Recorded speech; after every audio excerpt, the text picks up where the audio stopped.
పెన్షన్లు మాత్రం ఎక్కడ ముసలి వాళ్ళకి ఇబ్బంది లేకుండా ప్రతి నెల 1వ తారీఖు ఇచ్చి తీరాలని చెప్పి నిర్ణయం తీసుకోవడం జరిగింది. చాలా కష్టాలు ఉన్నాయి నాకు తెలుసు. మీ ఊర్లో ప్రతి నెల 277 మందికి పెన్షన్ ఇస్తున్నారు. అంటే సగం మంది, సగం ఇల్లు పెన్షన్ ఇచ్చేది. ఇలాగా రాష్ట్రం మొత్తం తీసుకుంటే తెలియాలి, మీకు కొన్ని విషయాలు తెలియాలి. ఏదో వచ్చేసి ఇచ్చిపోవడం కాదు. రాష్ట్రం మొత్తం మీద మనకి 63,50,760 మందికి ఇస్తున్నారు పెన్షన్. మెడికల్ క్యాష్ ఉందా? అక్కడ జీవో ఉందా? మెడికల్ క్యాష్ జీవో ఉందా?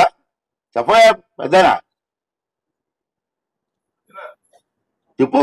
మెడికల్ లేకపోతే మెడికల్ క్యాష్ తప్పమ్మా. మెడికల్ క్యాష్ లేదండి, ఉట్టిదే ఆర్డరే లేదు. రమ్మని దమ్ముంటే ఎవడని రమ్మని మాట్లాడాను. మెడికల్ క్యాష్ ఆర్డరే లేదు గవర్నమెంట్ లో.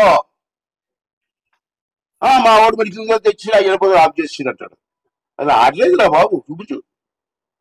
ఆర్డర్ ఉంటే చూపించి నేను కట్టిస్తాను. నేను ఏ అబద్ధాలండి, తప్పు కదా, తప్పుది. రాయండి ఆర్డర్ చూపించమను, medical cash order central government ఇవ్వాలి ఆర్డర్. చూపించు, ఒక ఆయన చూపించు నాకు. రైతులు భూములు తీసుకొని స్టోర్లు గడియేసి మధ్యలో ఆఫ్ చేసి ఇప్పుడు ఆడు చేయలేదు, ఈడు చేయలేదు, ఏం చేశారు? ఆర్డర్ లేకుండా మెడికల్ క్యాష్ కడతారండి ఎవడన్నా? మెడికల్ క్యాష్ ఆర్డర్ లేకుండా పిల్లలు జాయిన్ చేసుకుంటారండి స్కూల్లో?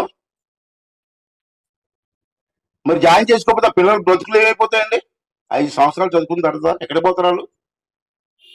ఆ మాత్రం నాలెడ్జ్ లేకుండా ఎవరు ఇష్టం మాట్లాడాడు. అసలు వాస్తవం ఏంటి, లోపల ఏంటి ఉంది? మెడికల్ కాలేజీకి భూమి తీసుకున్నారు రైతుల దగ్గర. మెడికల్ కాలేజ్ ఆటలే లేదు. దమ్ముంటే రా చూపించు.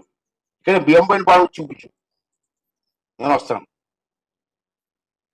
ఇటువంటి తప్పుడు ప్రచారం చేయకూడదండి. తప్పుడు ప్రచారం చేసి ప్రజలను మభ్యపెట్టి చేయకూడదు. చేత కాకపోతే చేత కాదని చెప్పాలా, చేయలేకపోని చెప్పాలా, ప్రయత్నం చేసాం అవలేదని చెప్పాలా.